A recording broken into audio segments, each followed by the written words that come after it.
नमस्कार दोस्तों, स्वागत है आप सभी का इस लेक्चर में जिसमें हम आपको समान ज्ञान के महत्वपूर्ण प्रश्न के बारे में बहुत आसान तरीके से एक्सप्लेन करेंगे। बस फोकस आप सामने रखना, क्योंकि आप फोकस सामने रखेंगे तो बहुत आसानी से इन क्वेश्चंस को समझ पाएंगे। तो शुरू करते हैं। आज का पहला क्वेश्चन क्या है उसके बारे में आपको बहुत ही इजीली एक्सप्लेन करेंगे। तो यहाँ पर पहला क्वेश्चन आपसे मेंशन किया है कि भारत के प्रथम प्रधानमंत्री कौन थे। तो भारत के जो प्रथम प्रधानमंत्री हैं वो पंडित जवाहरलाल नेहरू हैं। ये आपको क्लियर होना चाहिए।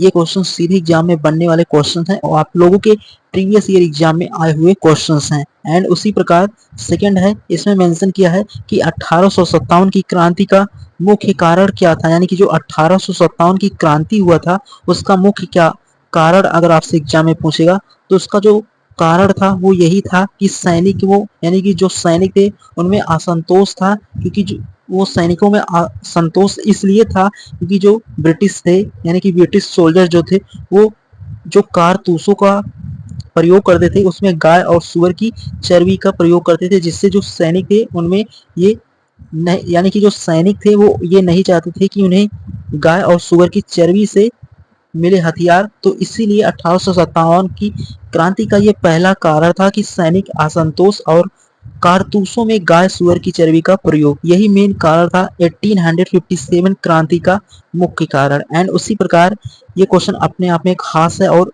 हर एक एग्जाम में बनने वाला क्वेश्चन है। इसमें मेंशन किया है कि महात्मा की यानी कि जो महात्मा की उपाधि गांधी जी को किसने दिया था। तो ये आपको क्लियर होना चाहिए। तो जो महात्मा की उपाधि गांधी जी को दिया था वो कौन सब यानी कि कौन व्यक्ति थे। तो रविन्द्रनाथ टैगोर यही जो थे, इन्होंने ही महात्मा गांधी को महात्मा की उपाधि दिया था। एंड उसी प्रकार अगले क्वेश्चन के बारे में बात करें तो अगला 4th नंबर क्वेश्चन भी आपका बहुत इंपॉर्टेंट है, सीधे एग्जाम में बनने वाले क्वेश्चंस हैं। इसमें मेंशन किया है कि सुभाष चंद्र बोस ने आजाद हिंद फौज कब बनाई थी। तो 1942 में आजाद हिंद फौज को सुभाष चंद्र बोस ने बनाया था। तो ये भी आपको प्रॉपर समझ हो गया होगा। तो उम्मीद करता हूँ इन क्वेश्चंस को आप बहुत इजीली समझ गए होंगे। सभी क्वेश्चंस बहुत इंपॉर्टेंट है एग्जाम की पॉइंट ऑफ व्यू से। किसी भी एग्जाम को आप प्रीवियस ईयर एग्जाम को देखेंगे तो जरूर यहाँ से एक दो क्वेश्चन आपको मिलेंगे। फोकस आप 100% सामने रखना, बहुत आसान तरीके से इन क्वेश्चन को समझ पाएंगे। एंड उसके बाद अगले क्वेश्चन के बारे में बात करें तो अगला क्वेश्चन अपने आप में खास है। इसमें मेंशन किया है कि ताजमहल का निर्माण किसने करवाया। तो शाहजहां ने ताजमहल का निर्माण करवाया था। आपको प्रॉपर समझ होना चाहिए। एंड 6 नंबर के बारे में बात करें तो ये भी अपने आप में बहुत खास है। इसमें मेंशन किया है कि अशोक किस वंश का शासक था। तो यानी कि जो अशोक थे वो आपके मौर्य वंश के शासक थे। आपको क्लियर होना चाहिए। तो इस तरीके से ये क्वेश्चन भी बहुत इंपॉर्टेंट है। उसके बाद 7th नंबर क्वेश्चन में मेंशन किया है कि महात्मा गांधी का जन्म कहाँ हुआ था। तो महात्मा गांधी जी जो थे उनका जो जन्म हुआ था वो गुजरात राज्य में हुआ था। लेकिन आपसे ये पूछेगा कौन से स्थान पर हुआ था। तो गुजरात राज्य में पोरबंदर एक स्थान था, वहीं पर महात्मा गांधी का जन्म हुआ था। ये आपको प्रॉपर समझ होना चाहिए था। एंड उसी प्रकार 8 नंबर तो बहुत इंपॉर्टेंट है कि जो प्लासी का युद्ध कहाँ हुआ था यानी कि कब हुआ था। तो 1757 में प्लासी का युद्ध हुआ था। ये आपको क्लियर होना चाहिए। तो बहुत इंपॉर्टेंट है प्लासी का युद्ध, जो सीधे एग्जाम में बनता है हर एक एग्जाम में। अगर हिस्ट्री के पोर्शन से क्वेश्चन बनेगा तो 100% श्योरिटी है कि इस युद्ध के बारे में जरूर पूछ सकता है। तो आपको इनके बारे में प्रॉपर समझ हो गया होगा। एंड उसके बाद अगले क्वेश्चन के बारे में बात करें तो अगला क्वेश्चन भी आपका बहुत इंपॉर्टेंट है।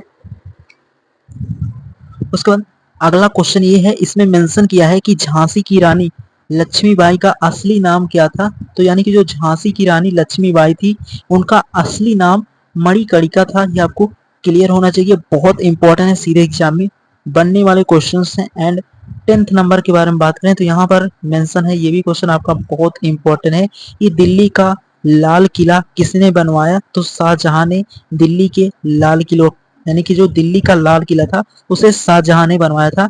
ये आपको प्रॉपर समझ होना चाहिए। एंड अगला क्वेश्चन 11th नंबर क्वेश्चन के बारे में बात करें तो प्रथम स्वतंत्रता संग्राम किस वर्ष हुआ।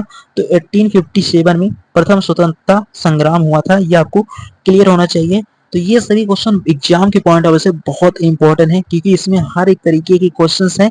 अगर आप इनका रिवीजन करते रहेंगे तो 100% आपकी स्पीड मेंटेन हो जाएगी और एग्जाम में बनने वाले हर क्वेश्चन को आप बहुत आसानी से समझ पाएंगे। और क्वेश्चन ये सीधे एग्जाम में बनने वाले क्वेश्चन हैं, तो आप इनका रिवीजन करते रहना। एंड उसके बाद 12th नंबर क्वेश्चन जो है ये अपने आप में खास है।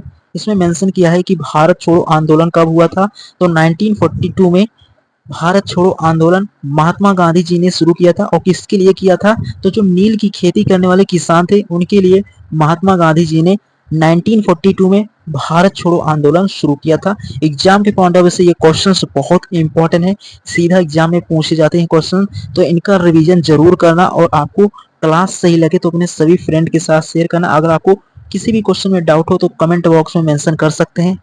तो मिलेंगे इस तरीके से अगले क्वेश्चन के साथ। तो अगला क्वेश्चन क्या है उसके बारे में आपको प्रॉपर समझना होगा, जो कि और इम्पोर्टेंट क्वेश्चन है। उसके बाद 13 नंबर पूछ रहा है, इसमें बहुत इंपॉर्टेंट है। इसमें मेंशन किया है कि जो नेपोलियन बोनापार्ट किस देश का शासक था, फ्रांस का था। ये आपको क्लियर होना चाहिए, बहुत इंपॉर्टेंट है।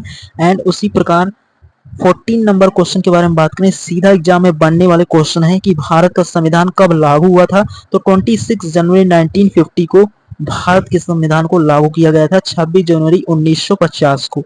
तो इस तरीके से ओवरऑल इसको भी आप बहुत आसानी से समझ गए होंगे। एंड उसके बाद सिंधु घाटी सभ्यता का प्रमुख नगर कौन था, तो हड़प्पा जो थी, यानी कि जो हड़प्पा था वो सिंधु घाटी सभ्यता का प्रमुख नगर था। ये आपको क्लियर होना चाहिए, सीधे एग्जाम में बनने वाले क्वेश्चंस हैं।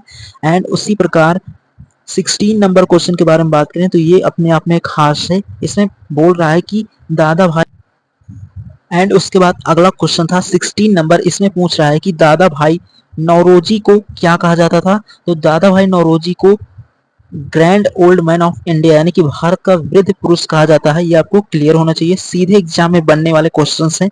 तो उम्मीद करता हूँ आप इन सभी क्वेश्चन को यहाँ तक बहुत आसान तरीके से समझ गए होंगे। एंड उसके बाद अगले क्वेश्चन के बारे में बात करें, अगला क्वेश्चन आपका सीधा एग्जाम में बनने वाला क्वेश्चन है, बहुत इंपॉर्टेंट है। आप किसी भी प्रीवियस ईयर एग्जाम को देखेंगे तो उसमें जरूर ये क्वेश्चन पूछ सकते हैं।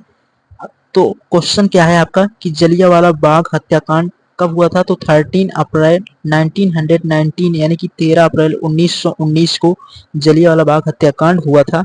ये बहुत बड़ा इवेंट हुआ था इस दिन, ये आपको क्लियर होना चाहिए, बहुत इंपॉर्टेंट है।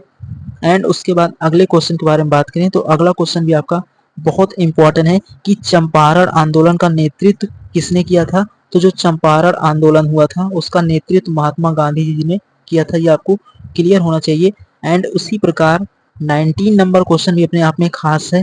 इसमें मेंशन किया है कि वंदे मातरम गीत किसने लिखा था, तो वंदे मातरम जो गीत लिखा था उसके ऑथर यानी कि लेखक के बारे में बात करें तो जो बंकिम चंद्र चट्टोपाध्याय हैं वही वंदे मातरम गीत को लिखा था। ये आपको प्रॉपर समझ होना चाहिए, बहुत इंपॉर्टेंट है।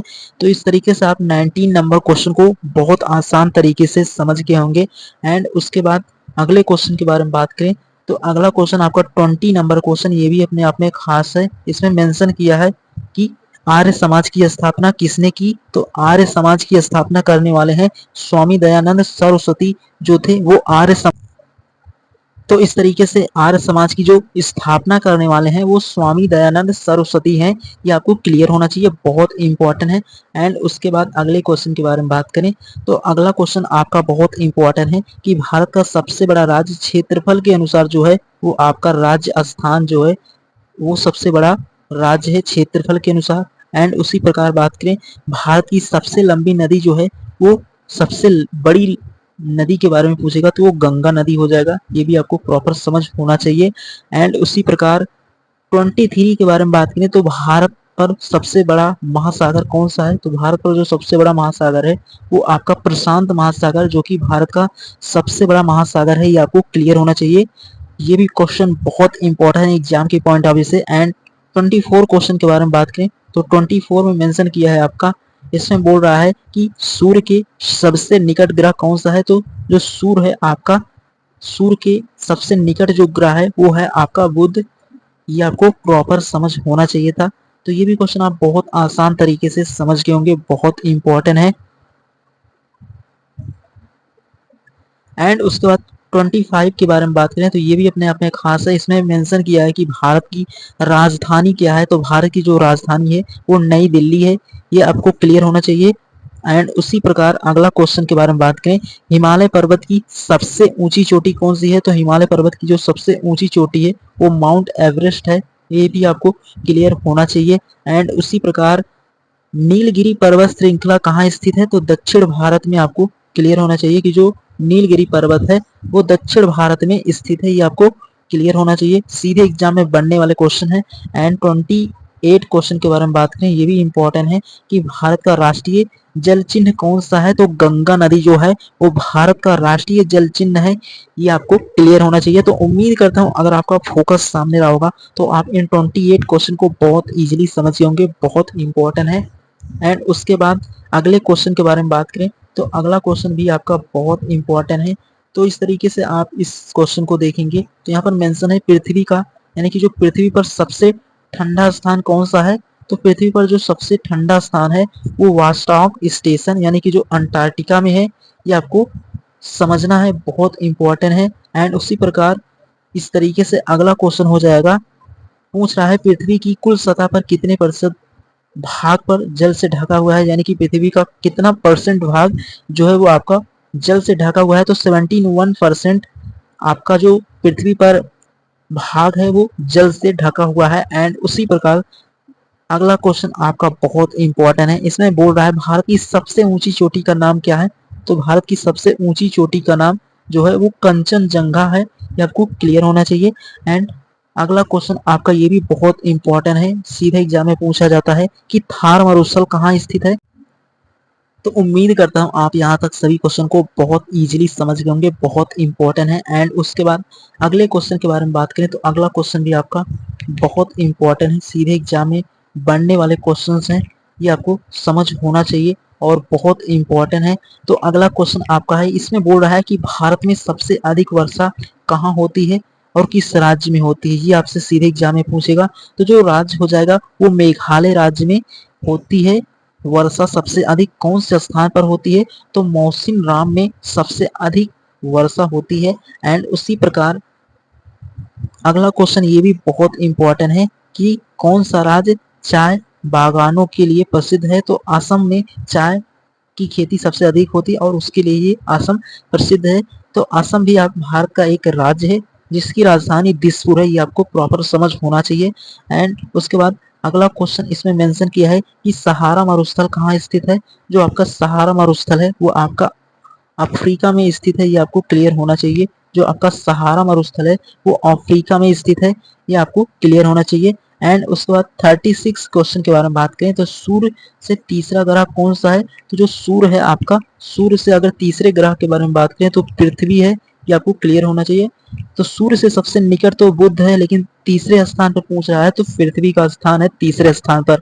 तो इस तरीके से आप इन सभी क्वेश्चन को बहुत इजीली समझ गए होंगे और बहुत इंपॉर्टेंट एग्जाम के पॉइंट ऑफ व्यू से। तो ओवरऑल आज के क्लास में हमने आपके 35 क्वेश्चन तक किए हैं। जो भी आपका कोई डाउट हो तो कमेंट बॉक्स में मेंशन कर सकते हैं, अगर आपको किसी भी क्वेश्चन में डाउट हो तो मेंशन कर सकते हैं। क्लास कैसा लगा ये भी कमेंट बॉक्स में जरूर बताना और अपने सभी फ्रेंड के साथ शेयर करना ताकि वो भी अपनी तैयारी को और बेहतर कर सकें। मिलेंगे नेक्स्ट लेक्चर में और